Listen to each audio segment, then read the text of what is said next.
I feel like one of the most common questions people have about ClickUp is what level of the hierarchy should I build at? But they don't phrase that question that way. It's something more like, I work with clients. Should they be folders or projects or spaces? Or I have chores. Should they be tasks or lists? Or I operate multiple businesses. Should they be workspaces or spaces or folders or lists or tasks or, or tags? Those are how the questions are phrased, but the intent is the same. How the heck do I put my information into ClickUp? What level of the hierarchy of the layers should I build at? Fact of the matter is, there's not a right answer, and you probably know that. That's why you've probably watched a bunch of videos before you stumbled onto this one. So in this video, I'm not going to tell you that there's one right way and one wrong way based on the type of information. It's completely dependent on your team type. But I am going to walk through 3 specific examples with the exact same information organized at 3 different layers of the ClickUp hierarchy. So I'm going to take the example of a client project and build it out as a task, as a list, and as a folder, and show you how it feels and functions differently at each of those layers. By no means is this going to be an exhaustive tutorial, but I'm going to do my best to help you feel the difference relatively quickly so you can make a decision as to which layer of the hierarchy you'd like to at least start out with trying. So without further ado, let's just dive right in. First things first, here we can see that I have let's orient ourselves around ClickUp just so our terms are all clear for everybody. So here I am looking at the list called web design projects, and I have a task for all of my clients. There's also some different views where I can view the same exact information in multiple ways. So same 5 clients in list or a board view, as well as a variety of other task views. If I wanted to have a totally random information not related to the tasks in this area, such as an overall bad talk our clients chat, if we want to just have a place to just talk about all of these design clients, we could have a chat view, which is a form of a page view that is different than task. It does not show anything related to the tasks. It just happens to be stored in the same place. So those are our views. These are our tasks, and these are our lists. If we wanted to collect lists into a group, we could create a folder. Folders allowed us to create a collection of lists that we can then group under one folder. And all of this stuff we just talked about is living in a space, which again, we can collapse and expand. We can have multiple spaces just like we can have multiple lists. So the way the ClickUp hierarchy works is that things kind of collect under these headers. So when I click on ClickUp 1.101, you will see every single thing that's contained within it in one really long scrolling list, which is generally overwhelming, but maybe it's helpful to you. You'll also see a summary of any docs or chats that we have, including our bad talk chat we just added. If I click on the folder, I will see everything within that folder, all of the lists contained within it. If I click on the list or any individual list, I will just see any tasks within that list, and so on and so forth. So that's kind of the ClickUp hierarchy 101. We've got our terminology, we've got our tasks, our lists, our folders, our space, and I didn't talk about, but it's here, your actual workspace, which is most likely to be your company name down here in the corner. If you're working with multiple companies as a freelancer, you'd probably be clicking down here a lot to switch between them. So that's the basic hierarchy. But what really trips people up when it comes to ClickUp is deciding what becomes what part of the hierarchy, because as I spoke about here, these are just kind of nested folders. Each, you've got information that sits inside of information, which sits inside of information, which sits inside of information, which sits inside of information, blah, blah, blah. There are a lot of layers that you can choose to build out when it comes to ClickUp, and deciding whether this homepage task should be a subtask, a task, or a list, etc., can really trip you up. So what I want to show you in the remaining portion of this video is an actual side-by-side comparison of the same exact information mapped 3 different ways at 3 different parts of the hierarchy. My hope by illustrating this is not to prescribe that one way is the best. You can't always, in this example, I'll use a web design project. Not all web design projects should be lists or folders. It depends on how complex the project is, how much detail you're trying to track, and even the size of the team. How much autonomy does each group have as to which one's right for you? But hopefully this will help you at least feel what it'll feel like to build at different levels so you can make the decision for you. And of course, if you're working with us, if you're a client of Process Driven, we'll be working through this together so we can talk through this live as to what the best recommendation is for your business. So here we can see, I'm going to start off with the folder level. And if you use some of the default ClickUp templates, you'll find that they often are recommending folders for these types of projects just as part of the templates that are pre-built. Let's imagine we have a web design project for C&T Pancakes. We're a web designer, right? And our web design process, we have a lot of moving parts. And so we create a folder for every single client. So we'd have maybe 15 folders. We'd probably create a space called client work. And within each folder, with that equals a client name or a project name, we would have all of these lists for every single web page. And what this allows us to do is be super, super clear about what needs to happen on each page. We could have completely different teams working on each page. They're all kind of sectioned off in their own area. When I click on the overview view, I can kind of get a sense of how's the about page looking. I can look at the information just on that page, where I can add additional context page with information about C&T. There we go. Load a little bit. We can look at the home page. We can look at the contact page. When we're clicking on the folder, we get the summary of all 3 lists within it. We can get a sense of where things stand. We can have custom fields for different details, including what designers are working on it, what editors are working on it, and we get a whole lot of detail here. So I can click on any of these ones. I can click on the new logo for the About page. Let's just imagine your About page needs its own logo here. And we can see the historical record of all the stuff that's happened here. So maybe we're looking for something to do with Figma. We know we had something in there. Oh, turns out it doesn't search that. Well, it'll search through if we had comments or something like that to be able to search through activity. We can look at custom fields around this specific task, and we can also add subtasks. So we could have logo draft, logo mockup, either as a subtask, so that has statuses, or a simple checklist. Gather, I don't know, color preferences, gather, blah, blah, blah, blah. And we can have all these details in here just under the new logo task. So we have a ton of detail, ton of stuff that we can add here, which is super awesome if you're running a larger team and you need to coordinate things in very kind of sections, right? So a larger team, more people involved, maybe have an agency format. This might be the right way for you. If you're a smaller team, if you have only a few people involved in every project or you're a one-woman show, this could really feel like a lot of overkill. What I would describe this as is building at the folder level for each project. So let's just think about that. Client equals folder, or client project equals folder. If C&T is a big client of ours, we might just create a space just called C&T projects. So if we had like a bunch of projects for one large client, maybe I'd create a space with them.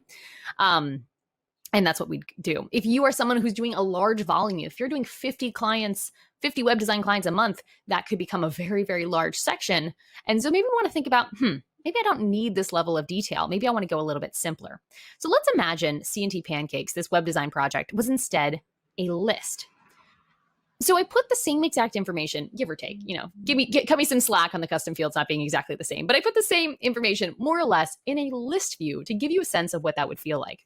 So here, C&T projects, the folder rather, is at the folder level, and all of the pages have everything broken out here. Instead here, I'm building it at the list level. And if I expand my subtasks, I get more or less the same details here, but it's just simplified because everything is now nested as a subtask under the main task. So rather than new logo being its own task, it is a subtask of about. What I am able to do now is actually give a status for the actual page. So if I want to say that this page was done, my about page, can resolve all items, I can do that. And I'm going to make sure these are shown so we can all see what we're talking about here. Versus when we're at a list stage, we do have these colors, but they don't actually equate to any statuses. It's not quite the same thing as the status feature. It's just giving a color to a list.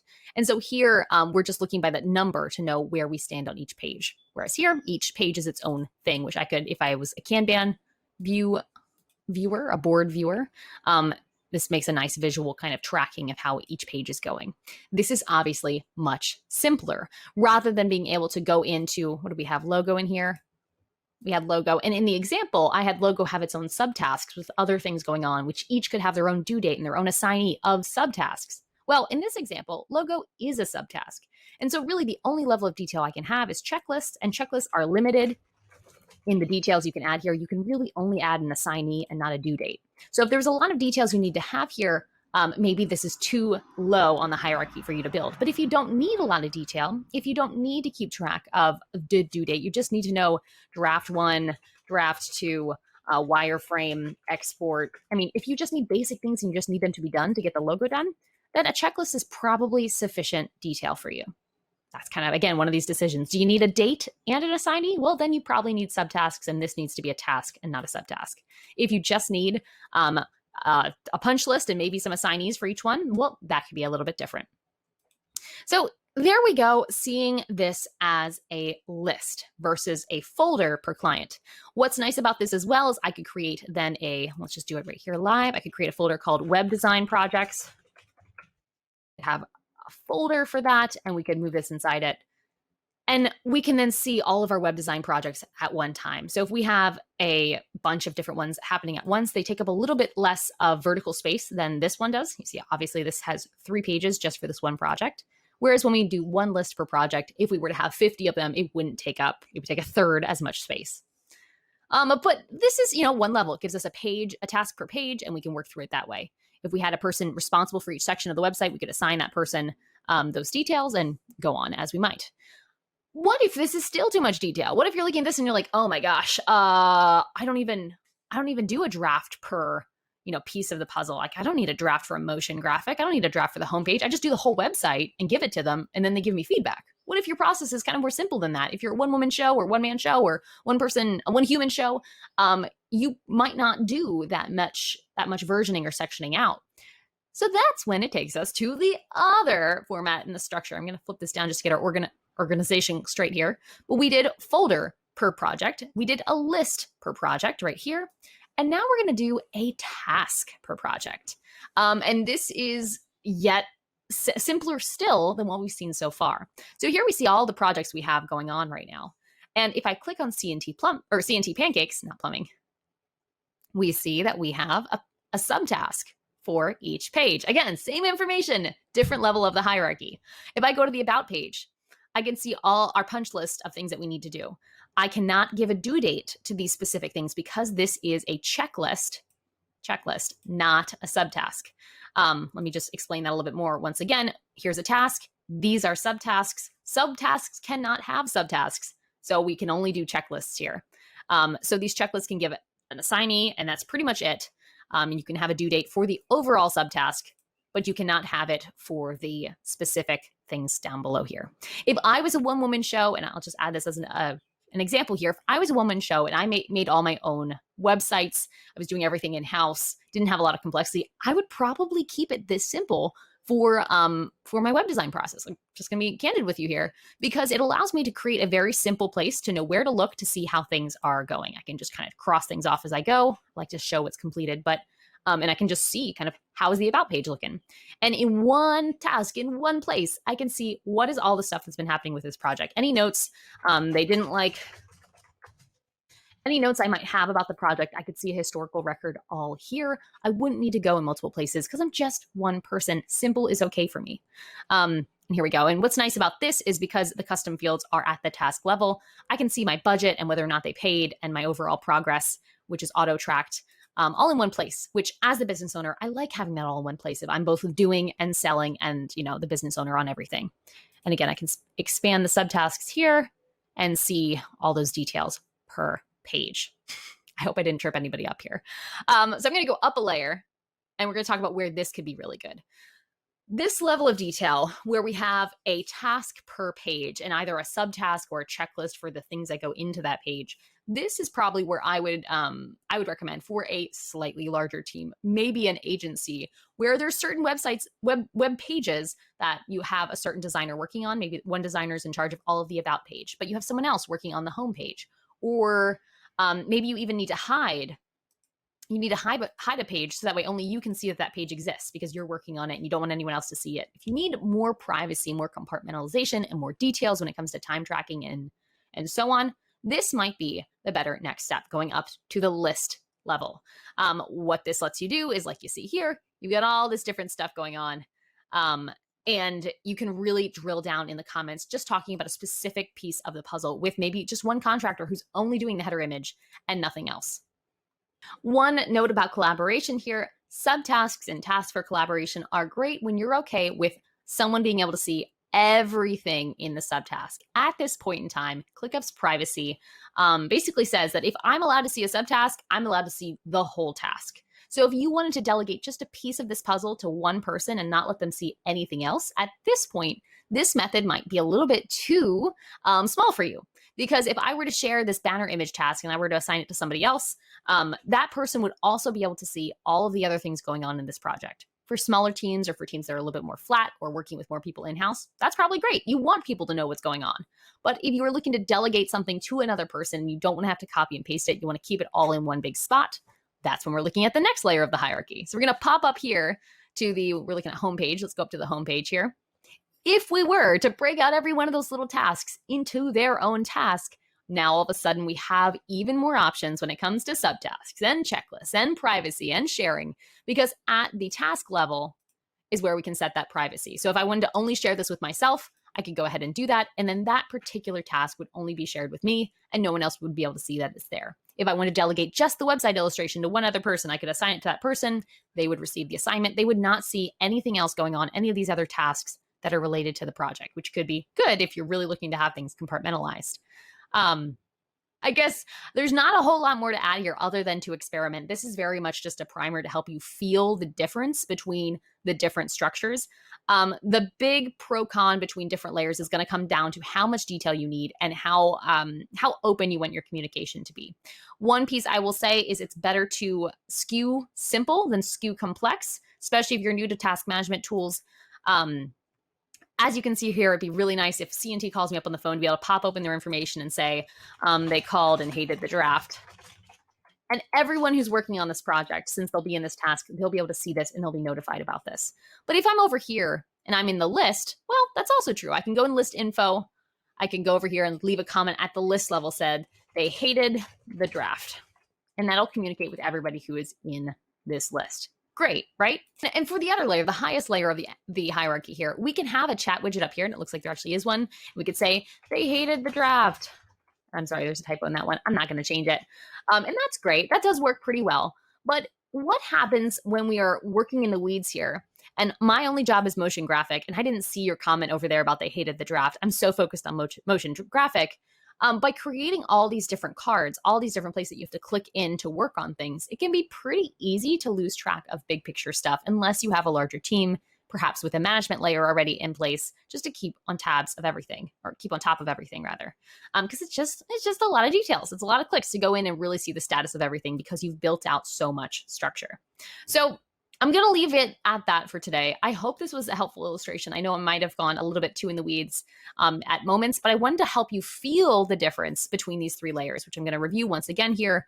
We have our folder level where we have the actual, a folder per client, a folder per project, where we have a page of the website as each list underneath. We've got a folder per type of project where we have the client as a list in that folder. And then we have the task per client, where we have everything involved in the project. I should actually say this would be web design, although that can be assumed. And then all of the pages below that. Best practice depends on team complexity, custom field needs, due date needs, and other functionality based on how your team works. Okay, so that was the training. If you're interested in seeing more videos like this, if this like resonated with you, if you're like, oh yeah, that was really cool, I wanted to encourage you to check out the System Up program. The System Up program is my private one-on-one 12-week program where I work with small business owners who are trying to build out more systems and processes in their business. So everything has its rhythm. Nothing is being invented and reinvented on the spot. You have a set structure for your business, and that's all organized within ClickUp. If you are tired of trying to piece together YouTube videos to help this stuff make sense, and you want to make ClickUp the hub of your business operations and build that business instruction manual in ClickUp, be sure to reach out at processdriven.co.